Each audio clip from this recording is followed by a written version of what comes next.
একবার একটি সুন্দর তৃণভূমিতে অ্যানি নামে একটি ছোট পিঁপড়া এবং গ্যারি নামে একটি ফডিং বাস করত।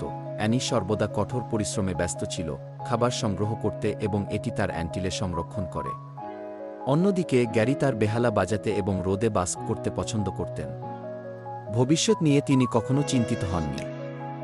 গ্রীষ্মের এক উষ্ণ দিনে যখন অ্যানি তার বাড়িতে একটি বড় টুকরো রুটি নিয়ে যাচ্ছিল, গ্যারি তাকে ডাকলেন, অ্যানি, তুমি এত পরিশ্রম করো কেন? এসো এবং আমার সাথে খেলো। আবহাওয়া নিখুঁত এবং কোনো প্রয়োজন নেই যে কোনো বিষয়ে চিন্তা করুন।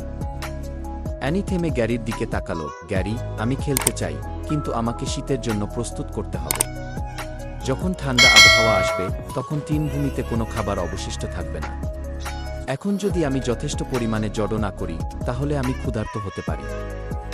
গ্যারি হেসে বলল, ওহ অ্যানি, তুমি সবসময় চিন্তায় থাকো। শীতের আগে অনেক সময় আছে। আমি রোদ উপভোগ করতে যাচ্ছি যতক্ষণ এটা থাকবে। অ্যানি সাদয়ভাবে হেসে তার পথে চলতে থাকে। দিন কেটে গেল এবং গ্যারি খেলতে এবং গান করতে থাকল। যখন অ্যানি অক্লান্ত পরিশ্রম করেছিল, প্রতিদিন খাবার সংগ্রহ করেছিল।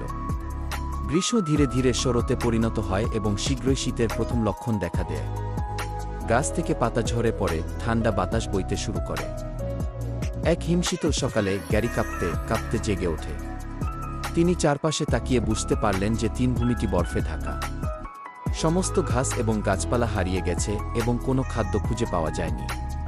ক্ষুধার্ত এবং ঠান্ডা, গ্যারি তৃণভূমির মধ্যে দিয়ে ঘুরে বেড়াল, কিছু খাওয়ার জন্য খুঁজছিল, কিন্তু কিছুই ছিল না। ইরাম, গ্যারি অ্যানি এবং তার উষ্ণ, ভাল মজুত অ্যান্থিলের কথা ভেবেছিল।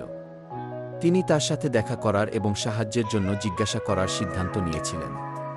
অ্যানির বাড়িতে পৌঁছে সে দরজায় টোকা দিয়ে বলল, অ্যানি, আমি খুব ঠান্ডা এবং ক্ষুধার্ত, আমি তোমার মতো শীতের জন্য প্রস্তুতি নিইনি। তুমি কি তোমার কিছু খাবার আমার সাথে শেয়ার করতে পারবে? অ্যানি দরজা খুলে দেখল গ্যারিকে কেমন বিষণ্ণ ও ক্লান্ত দেখাচ্ছে।